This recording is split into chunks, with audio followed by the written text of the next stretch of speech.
Sí, doctor, se escucha bien. Muy bien. Entonces, antes de determinar qué es una infección, vamos a ver qué condiciones determinan una infección en nuestro organismo. Son 3 factores. El factor bacteriano, que puede producirse por las endobacterias que existen en nuestro organismo o por las bacterias que nos ingresan. La defensa del huésped, o sea, de nuestro organismo, que pueden ser la defensa mecánica, biológica o moral. Y luego el medio ambiente, donde nos desarrollamos. Cuando estos 3 mecanismos confluyen, se intersectan, entonces va a producirse la probabilidad de la infección. Factores que determinan las infecciones. Son 3. El factor paciente, el factor herida y el factor tisular. Y en el paciente vamos a ver lo que es el factor endógeno y exógeno. Este factor del paciente, en lo que corresponde a los endógenos, vamos a ver lo que es el factor edad. No es lo mismo las infecciones en los niños, en el adulto joven o en el adulto mayor. También tienen que ver las enfermedades preexistentes, o sea, las concomitantes, la diabetes, la obesidad, el tiempo de hospitalización o de preparación prehospitalaria, si ha tenido o no operaciones abdominales previas, los cánceres, las lesiones malignas, y si ha tenido infecciones anteriormente. Además, tiene que ver también la desnutrición y el tabaquismo. Todos estos factores endógenos tienen que ver como factor de una infección.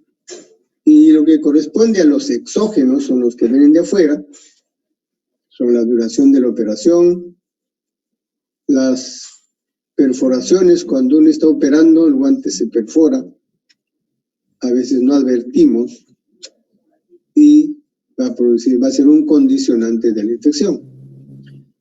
No es lo mismo operar a un paciente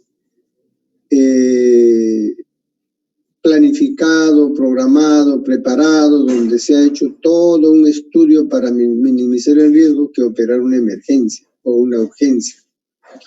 Una emergencia o una urgencia, siempre el paciente va a ingresar en condiciones no preparadas, en condiciones en desventaja, porque no hemos tenido tiempo de estudiarlo completamente. Estamos sometiendo a un procedimiento quirúrgico para salvarle la vida. También tiene que ver la hora de la operación. No es lo mismo operar en la mañana, fresquito, bañadito, temprano, con todas las neuronas despiertas, que operar a las 3 de la mañana o a las 4 de la mañana, después de estar despierto todo el santísimo día y parte de la noche. También tiene que ver algo la estación, los climas. Las infecciones van a ser más recurrentes durante las épocas de frío, ¿no? Y también las contaminaciones, nuestro medio ambiente, nuestro clima, tiene que ver como factor de infecciones en el paciente. Si nos vamos al factor de herida, en la herida vamos a encontrar el tipo de herida, cómo ha sido producida la herida. La herida ha sido producida en forma regular, con un bisturí, ha sido en la calle, el paciente se ha desgarrado, etc., ¿no? Y también la contaminación. Y además, en el factor herida, también tiene que ver el factor de eliminación del pelo. Este factor, por ejemplo, hoy ha cambiado. En las generaciones anteriores, o sea, en mi generación, todos los pacientes que teníamos que operar eran rasurados. Pero se han hecho los estudios correspondientes en años y se ha llegado a una conclusión, que no es necesario, porque se suponía que las zonas de vello, las zonas de pelo eran contaminadas por la presencia de los vellos o del pelo. Sin embargo, es más riesgoso el rasurado porque dejan un montón de escoriaciones. Y por esas escoriaciones que ya están realizadas al momento del rasurado, van a entrar gérmenes propios de la piel, por más que se lava o se hace la higiene.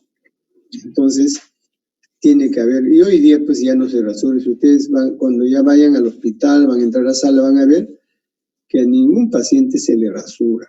Salvo inclusive cuando son en las zonas de incisión, lo que se hace es con una tijerita disminuir, o sea, retirar parte del vello o parte del cuero cabelludo, pero ya no rasurado.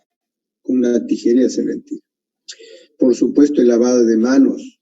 La mano de manos es importante. Siempre el lavado de las manos es sistemático. Se hace, bueno, antes se acostumbraba que la mano debería lavarse con una escobilla, que tenías que hacerlo en 10 minutos o más, sistemáticamente todas las partes de la mano, y a veces tu mano terminaban con unas escoriaciones bastante severas. Y de tanto el lavado, inclusive la piel de la mano se ponía gruesa. Además del lavado, ya estando en sala, se te echaban alcohol.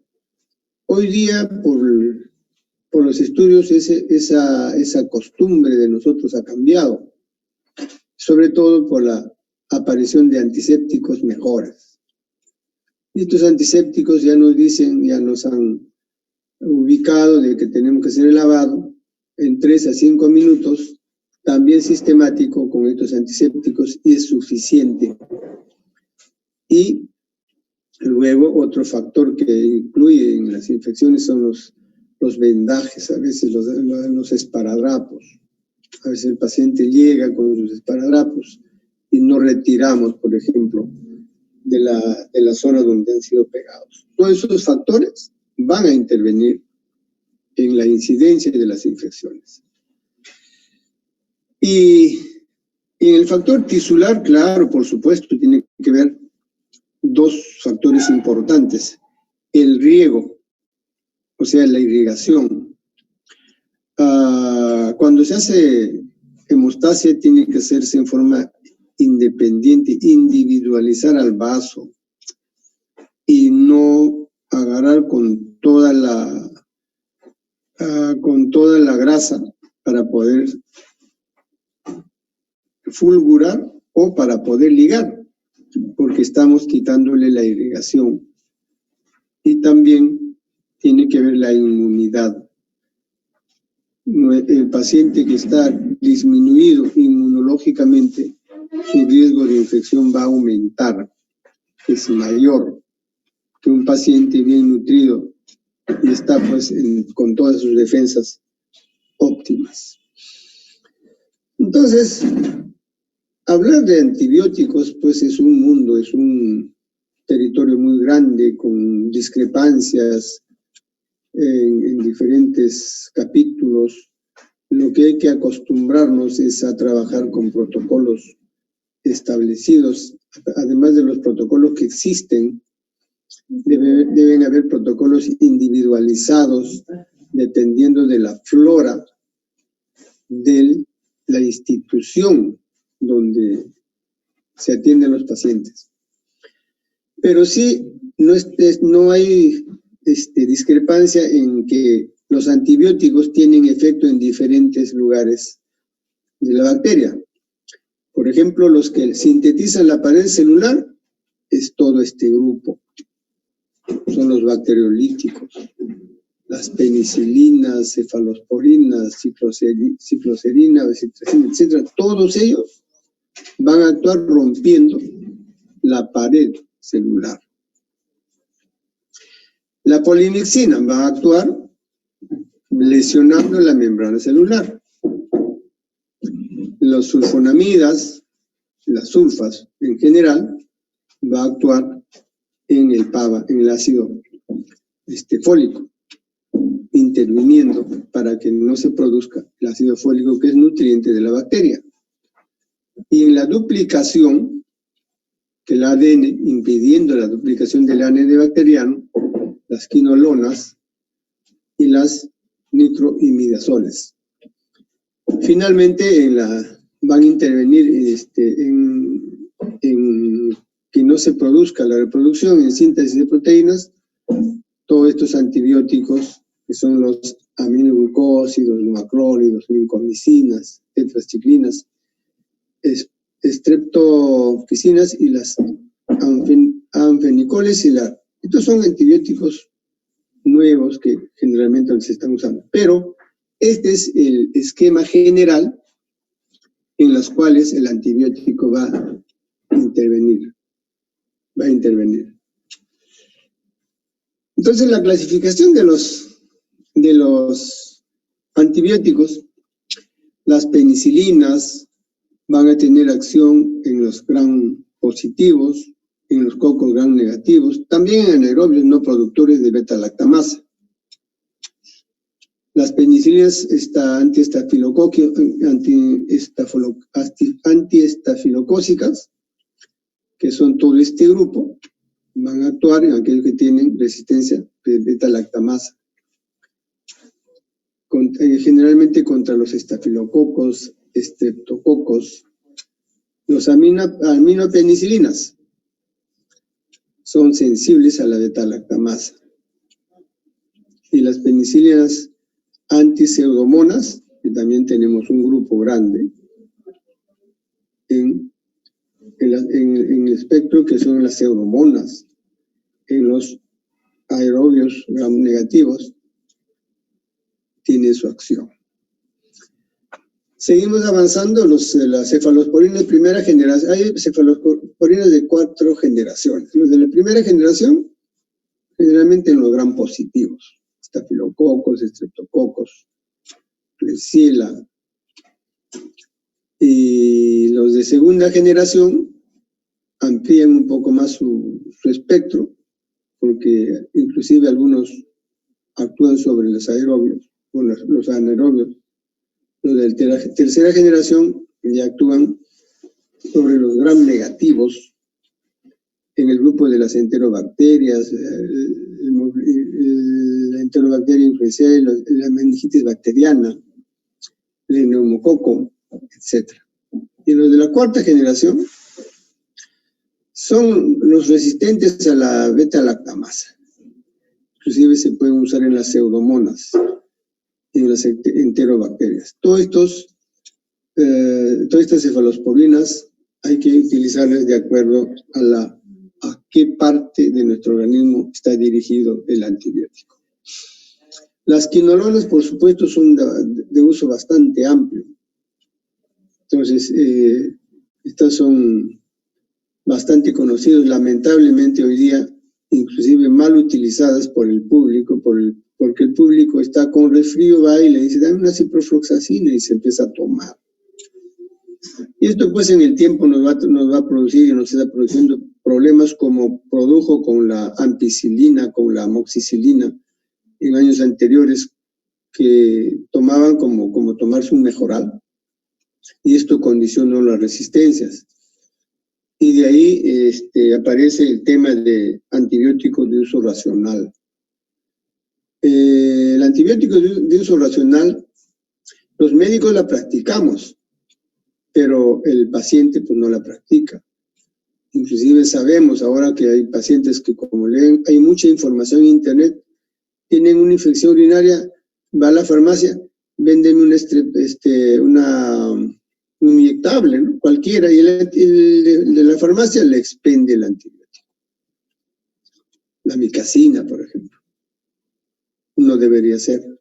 Y con una dosis no se cura. Recuerden que el tratamiento no es una dosis, el tratamiento es de 7, inclusive hasta 14 días. Y es el más mal uso y el paciente viene con resistencia bacteriana. Si ustedes ven, inclusive, cuando van a empezar a ver pacientes en el consultorio, pacientes vienen con infección urinaria, se le administran los antibióticos comunes y corrientes y no mejora, puro cultivo, todo resistente. Entonces, ¿por qué? Porque el paciente lo utilizó con anterioridad. Las sulfas también tienen una buena acción sobre este grupo de bacterias. Las sulfas tienen un uso bastante amplio de uso. Sobre todo en hitos se usa mucho, en las enfermedades respiratorias también.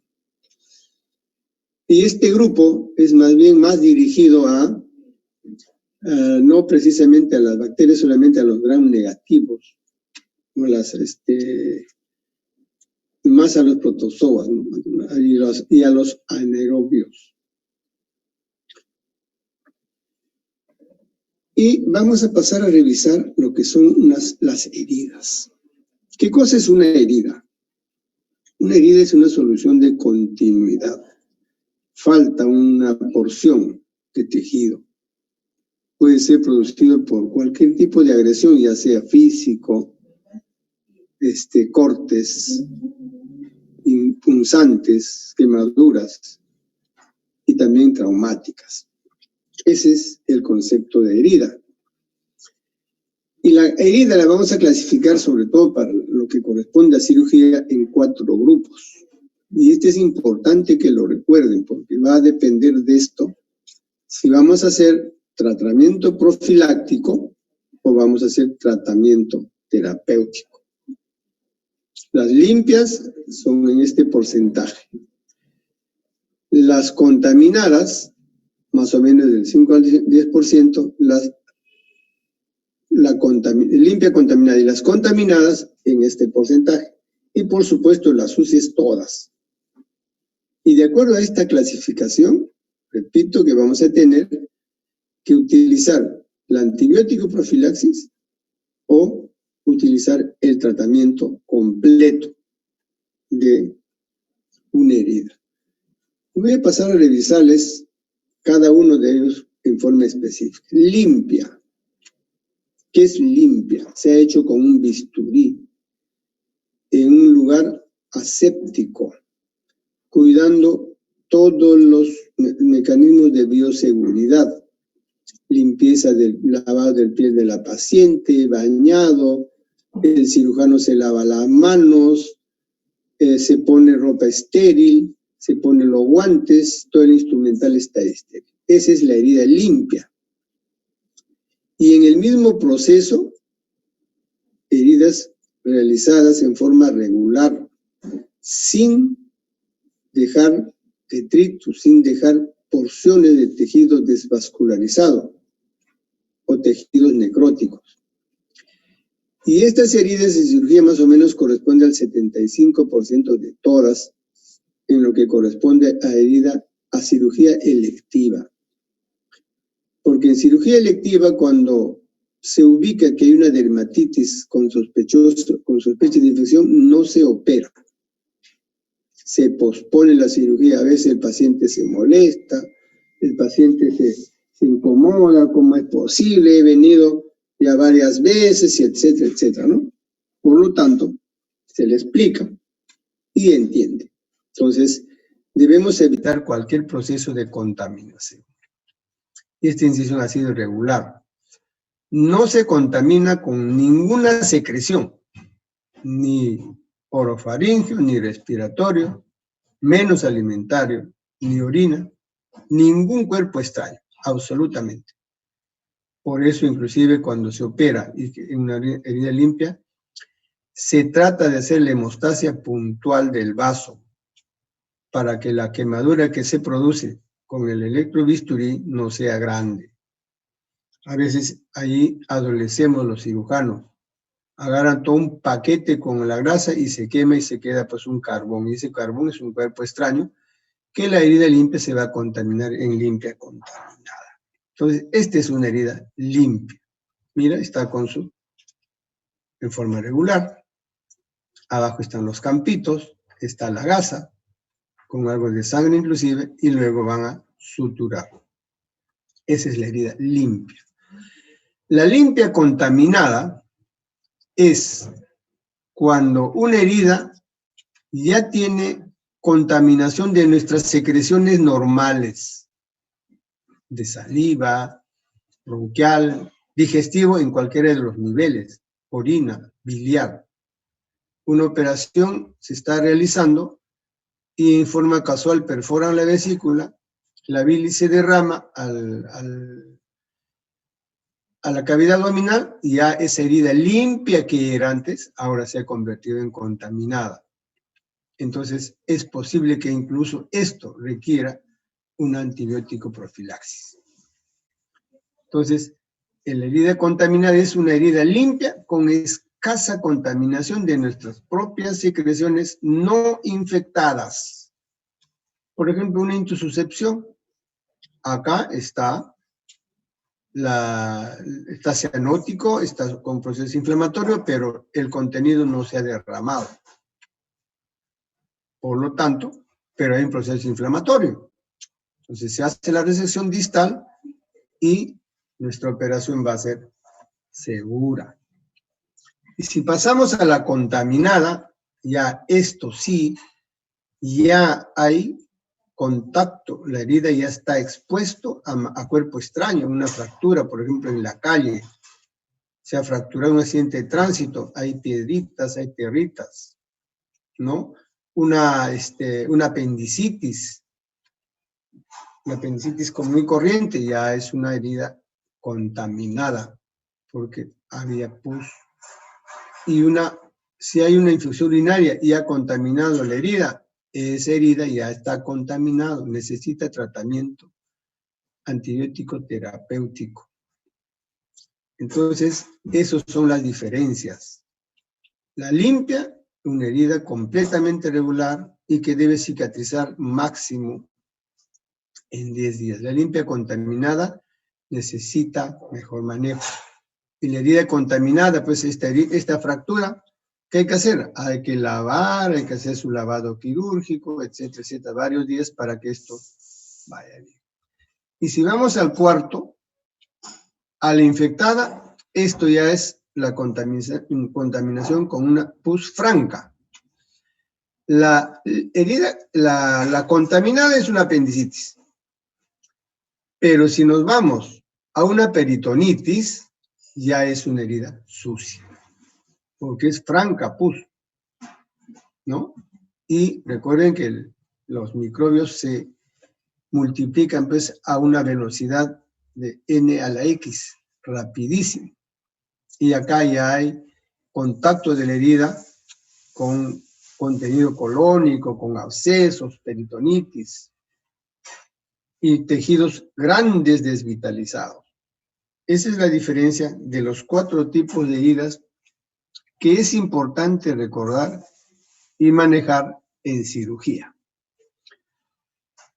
Y de ahí apareció el concepto de infección del sitio operatorio o del sitio quirúrgico. Por eso no nos vamos a pelear, porque cada uno defiende lo suyo. Infección del sitio operatorio, o sea, de la zona que se ha sometido a un tratamiento quirúrgico, el famoso ISO. ¿Qué cosa es un ISO? Un ISO es una complicación de infección del sitio quirúrgico donde se ha operado y va a producirse luego de la intervención quirúrgica en la zona donde se ha realizado el procedimiento quirúrgico. Ese es el ISO. Una herida limpia se contaminó y se infectó. Y acá hay que tener 2 conceptos importantes. Primero, se considera ISO hasta 30 días en cualquier operación sin prótesis. O sea, no tiene malla, no le hemos puesto nada. Pero si tiene prótesis, es hasta 1 año. Y yo me pregunto, yo me pregunto, ¿por qué si tiene prótesis se considera? Porque el ISO es una responsabilidad nuestra. Es una complicación quirúrgica. Estamos hablando de complicación de cirugía, de nuestro procedimiento.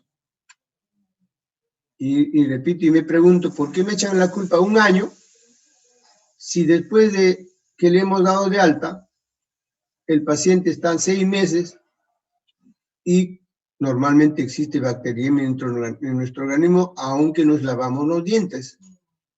Y eso en una prótesis cualquiera, una prótesis valvular, en la misma malla puede producirse una infección y sin embargo nos echan la culpa hasta 364 días, nos dicen, esto se ha producido porque se ha operado. Lo cual no me parece muy juicioso, pero ahí está el concepto, es hasta un año. Le han colocado alguna prótesis hasta un año, ¿no? Lo que sí tenemos que tener presente, que una complicación, o sea, un ISO es devastador para el paciente, económico, inclusive incapacidad y muerte. Esto hay que tener mucho cuidado en manejar las heridas operatorias para que no se produzca el ISO. ¿El objetivo cuál es del ISO? Diagnóstico pronto, ahorita. ¿Para qué? Para tratamiento pronto, para drenar pronto. Y nos decían, no, eso va a pasar con antibiótico.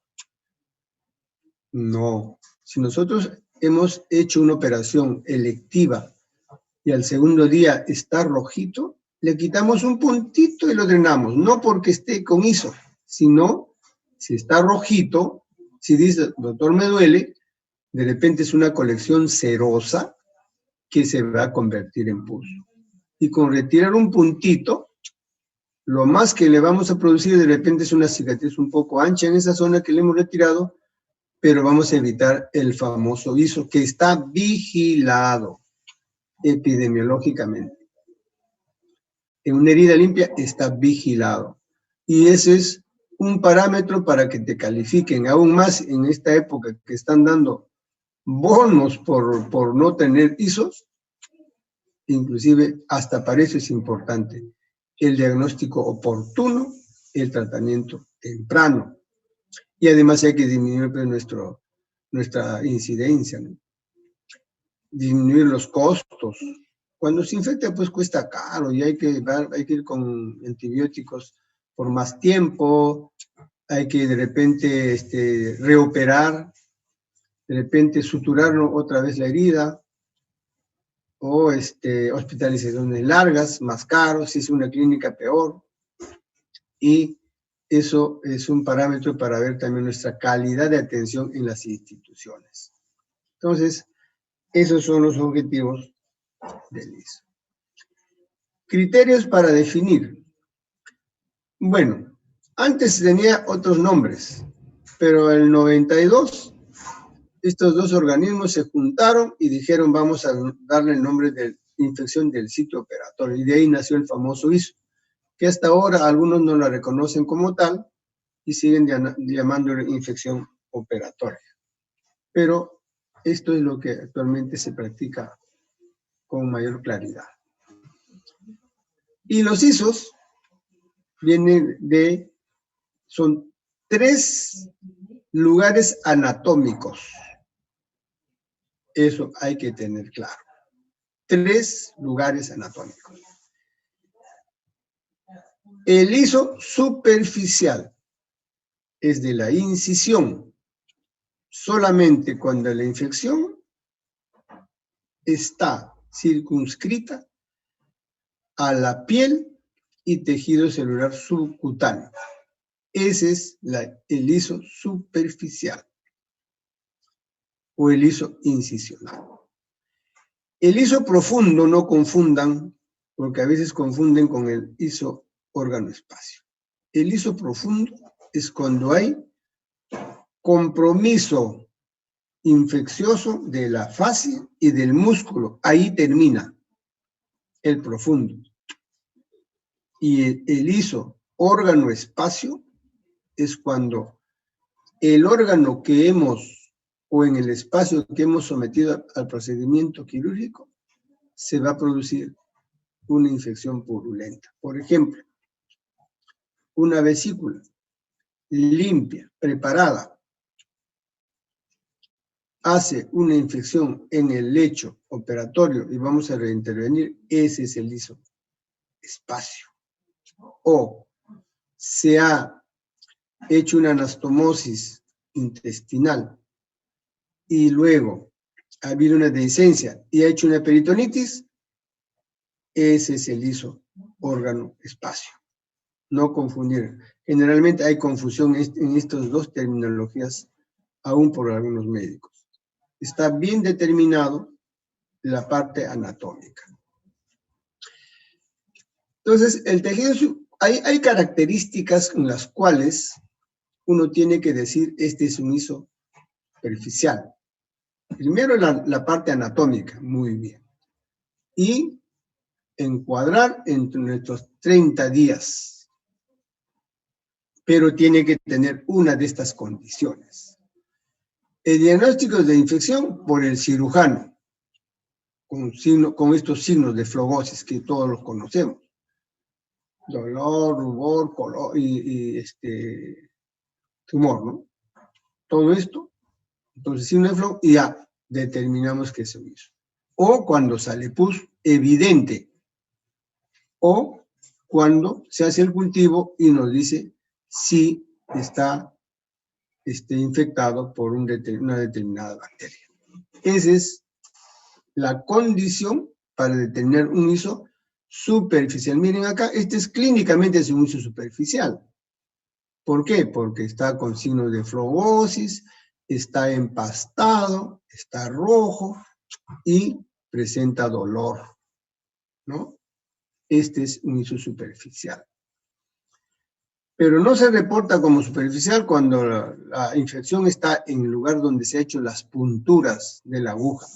A veces hay puntitos de pus por donde ingresó la aguja y está el hilo. Eso no se considera liso. En la episiotomía tampoco, porque es un sitio contaminado. O una liso tampoco se considera en las quemaduras. Y cuando ya son planos profundos, estamos hablando de liso superficial, de liso de piel y celular subcutáneo. Entonces, cuando ya está en plano profundo, ya no es superficial, pues ya es liso profundo. A eso se refiere. Y el liso profundo, también siempre dentro de los 30 días, y cuando hay implante, hasta 1 año. Si le ponemos una malla, y se infectó a los 6 meses, por cualquier otra circunstancia, hizo responsables los cirujanos. Y, repito, ¿quién está comprometido?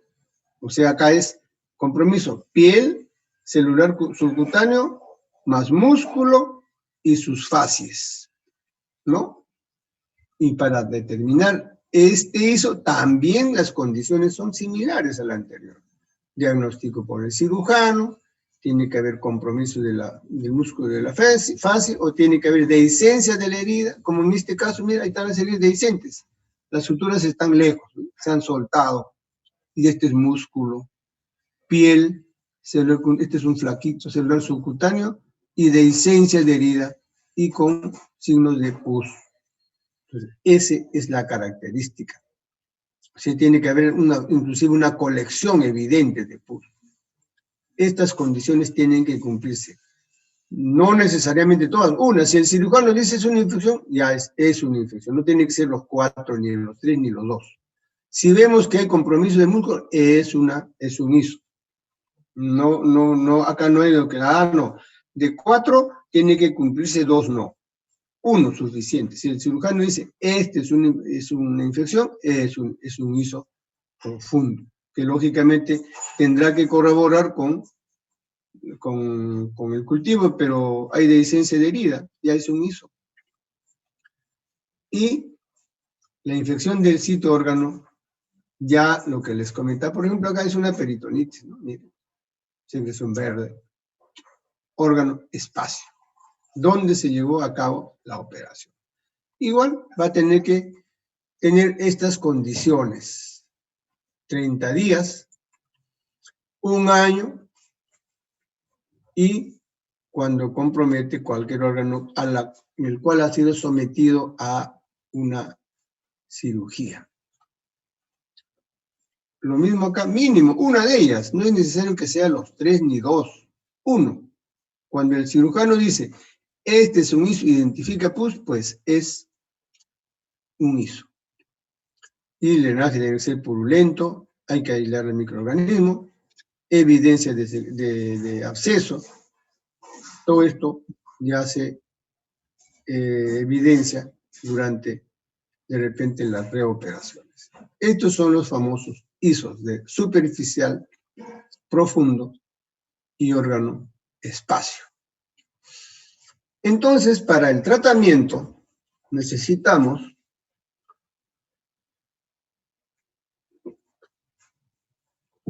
conocer la flora normal.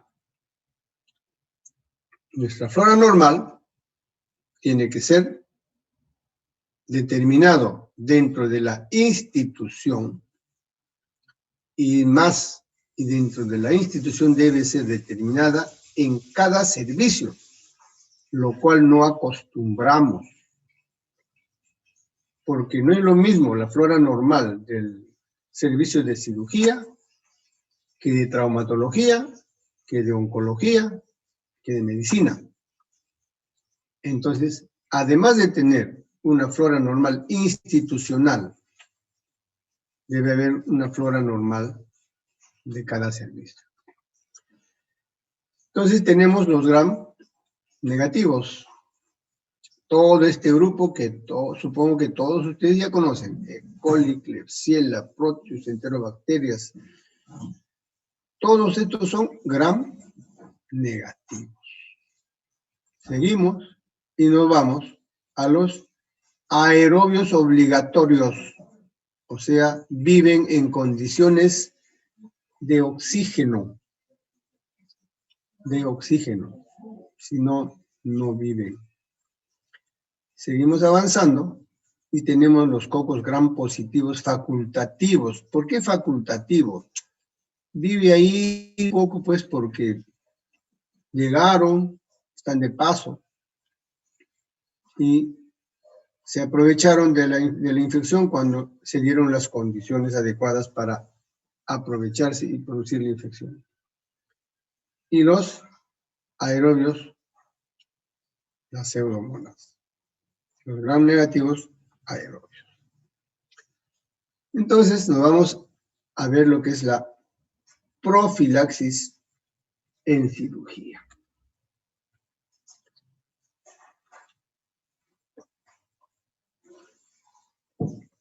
¿Qué cosa es profilaxis?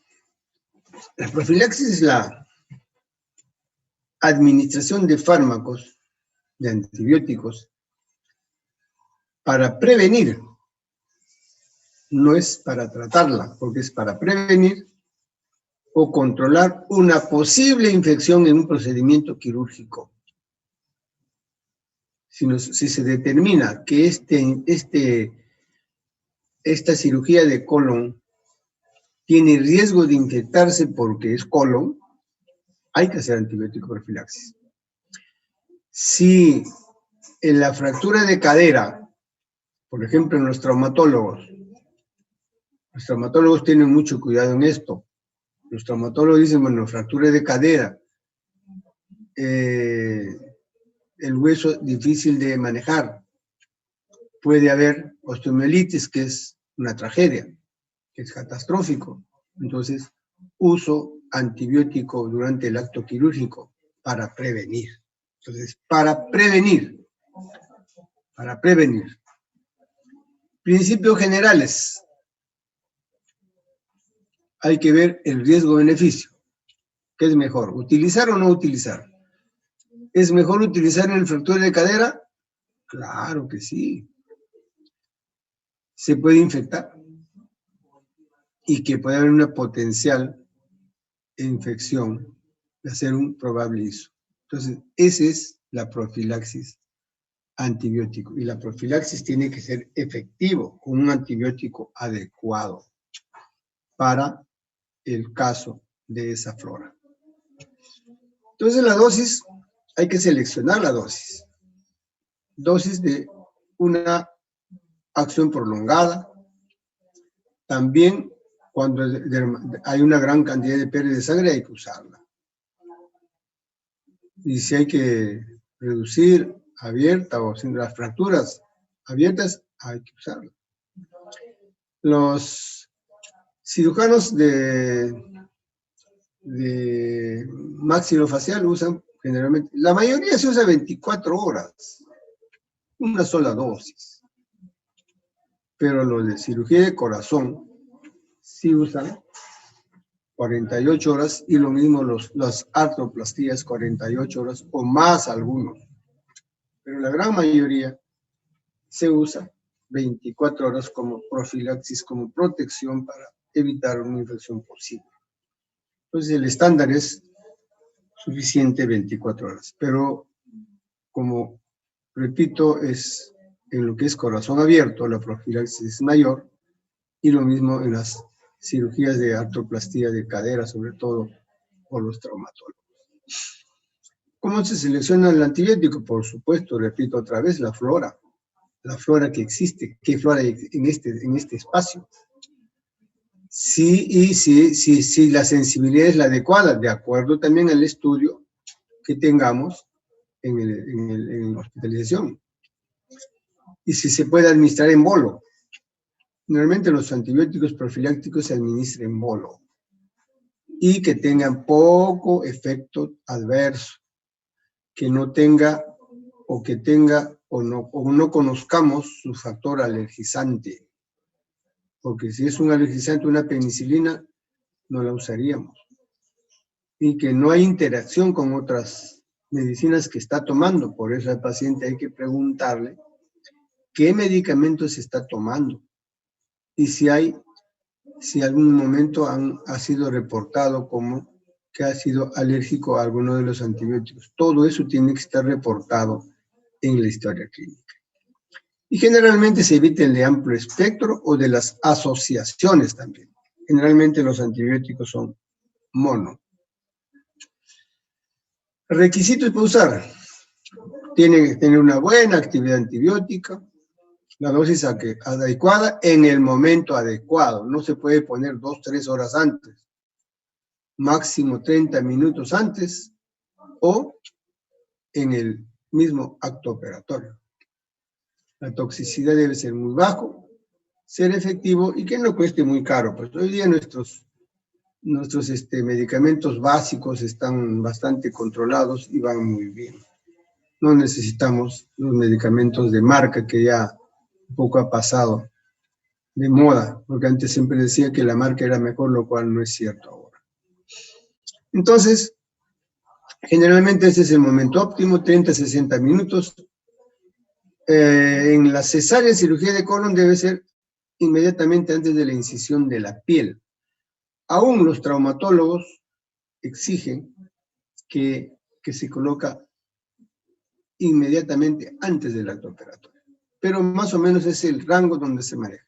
30-60 minutos antes de la intervención quirúrgica y en bolo y endovenoso. No es vía oral, no es intramuscular. ¿Cuánto dura la profilaxis? Nuevamente regresamos a lo anterior. No más de 24 horas, excepto corazón abierto, hasta 72 horas. Y las artroplastías regresamos otra vez, generalmente 48 horas. Pero el terapéutico tiene que durar o debe durar desde 7 a 14 días, nunca 3 días.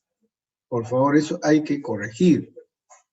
Algunas literaturas dicen los tratamientos son 3 días. Creo que no, yo si es mi mamá, mi hermanito, no le daría 3 días, porque la infección no se ha controlado totalmente. Y después estamos con que se ha infectado o ya hizo resistencia. ¿Y qué hacemos cuando ocurre eso? Nada, callamos. Y generalmente, también acuérdense ustedes que el tratamiento siempre es al inicio empírico, de acuerdo a la flora. Nadie tiene un cultivo en ese momento y además el cultivo nos va a llegar el resultado de 3 a 5 días. Y el empírico debemos manejarlo hasta que llegue el cultivo. Cuando hay que cultivar, o cuando la mejoría se evidencia desde los 3 días para adelante. Pero si la infección sigue avanzando en los 4 días, nuestro tratamiento empírico fracasó y hay que cambiarla. Ese es el concepto que se maneja.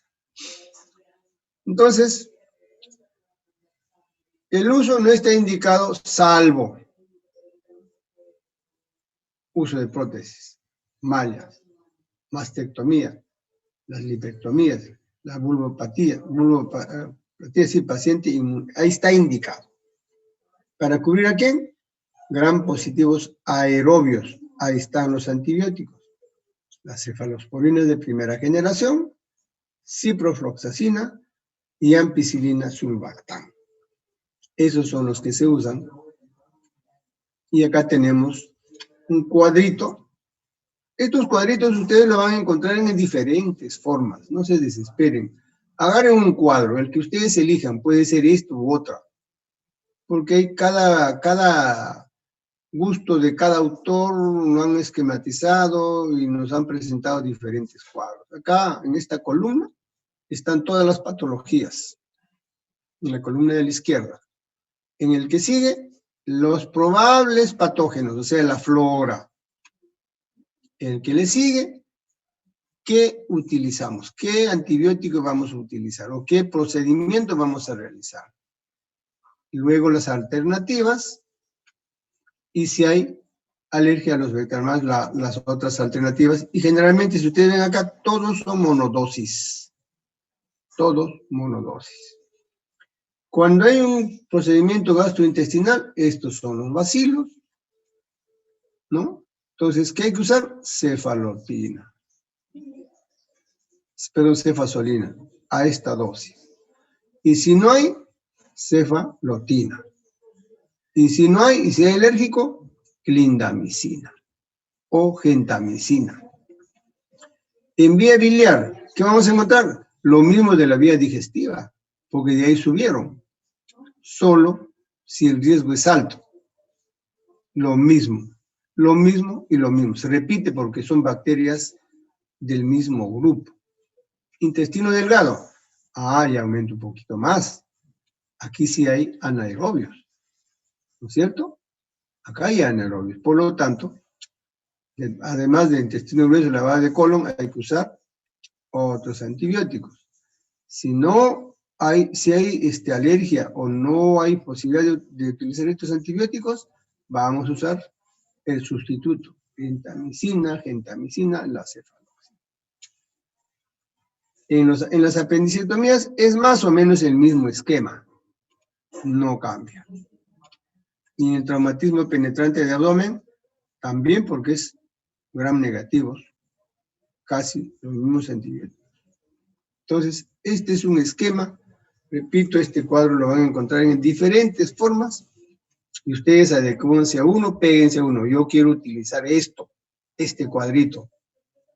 Entonces, con eso ustedes van a hacer un tratamiento adecuado. Y no estar cambiando de cuadros. No, ahora utilizo este cuadro, luego utilizo el otro. No. Siempre, o si no, hagan un resumen propio de ustedes. Entonces, acá están los mismos de vías biliares, los mismos, ¿no? Las colestectomías, tanto crónicas como agudas, exploración de vía biliar en las cipras, ahí están los gérmenes y ahí están los antibióticos que hay que usar. Ampicilinas, cefalosporinas y los antianaerobios, porque ahí vamos a encontrar anaerobios, inclusive se puede usar amoxicilina. En la exploración de vías biliares es casi lo mismo, porque el germen es del aparato digestivo. Intestino delgado, lo mismo que el cuadro anterior, sino que está un poco más especificado. Los diverticulitis, aerobio, anaerobio, y utilizamos las ampicilinas, nasulbactam, cefalosporina, ya es de segunda generación, por supuesto para el anaerobio, ¿no? Y las amoxicilinas. En la apendicitis, lo mismo, es el mismo grupo. ¿Por qué? Porque es la misma flora bacteriana. Y en la perforación, también que sea menos de 2 horas, casi los mismos antibióticos, porque la flora es el mismo. Entonces, en conclusión, vamos a tener los siguientes. ¿Qué usar? ¿Moléculas de espectro amplio? Puede ser, pero generalmente de espectro reducido. Orientar su uso de acuerdo a la flora del órgano. Esto siempre lo vamos a repetir, siempre. La flora es importante. Yo no puedo usar en una infección abdominal, pues, lincomicina, dicloxacilina, no puedo usar, porque esa es la flora de piel superficial para gram positivos. Y hay que conocerla. Miren, otra vez en las conclusiones aparece conocer la flora hospitalaria. Y repito, dentro de la flora hospitalaria debemos conocer la flora de cada servicio. Y estudiar la farmacocinética, pues porque, a ver, ¿por qué vas a administrar streptoquinasa o streptomicina? Ah, no sé. Las quinolonas, ¿cuál es su vía de eliminación? ¿Cuál es su tiempo de vida? ¿Cuál es la dosificación? ¿Por dónde se elimina? ¿Por riñón o por el hígado? Etcétera, etcétera. Todo eso tenemos que conocer de cada antibiótico que usamos. No podemos ser monitos, repetir, este es el último antibiótico que acaba de aparecer. Se llama XXX. Pero nunca han leído ni siquiera para qué sirve, ni qué flora tiene, ni qué espectro, ni por dónde se absorbe, ni por dónde se elimina. Entonces, hay que conocer, por favor. Ahora que ustedes están muchachos, ustedes son una esponja. Cada antibiótico que ustedes tengan a la vista, estudienlo y conózcanlo bien. Principios que se deben tener. Identificar, por supuesto, el microorganismo. Siempre es lo ideal, pero a veces no se puede. Hay que iniciar el tratamiento empírico. Conocer la sensibilidad va concatenado al primero. Y conocer los antimicrobianos, lo que les estaba comentando. Hay que estudiar cada uno. Escoger la droga más adecuada y segura y establecer las dosis adecuadas. Por favor, las dosis están establecidas por kilogramo de peso, los cuales inclusive en forma rutinaria nos hemos acostumbrado porque nuestros pesos son más o menos similares.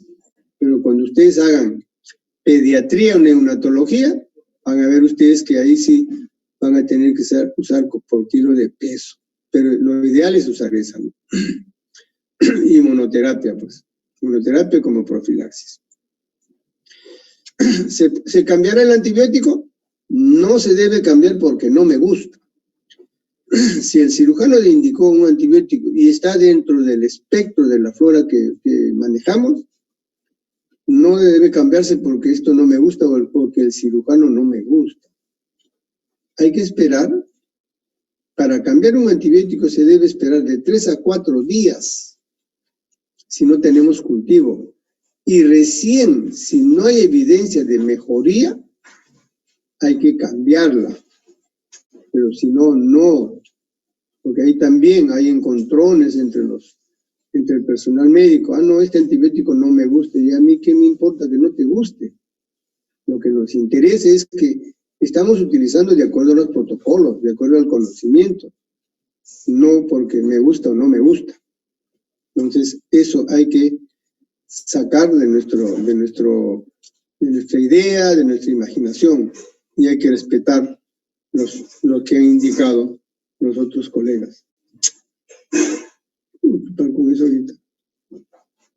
Muy bien. Entonces, acá hay un resumen, ¿no? De todo.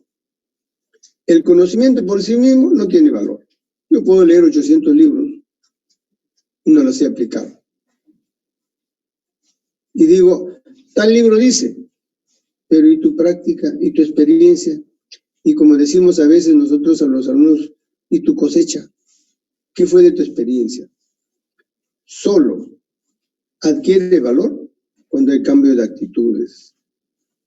Y en eso nos diferenciamos los médicos. Hay médicos que leen un montón, pero cuando se encuentran con el problema no saben qué hacer. Nadan, escarban por todas partes, pero no resuelven el problema. Como habemos médicos que leemos, que se lee poco, pero sabemos utilizarlo. Nuestra imaginación, nuestra experiencia y nuestro conocimiento, nuestra lectura, nuestra investigación.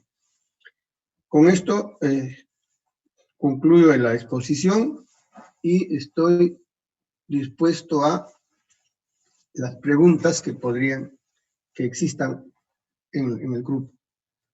Buenas tardes.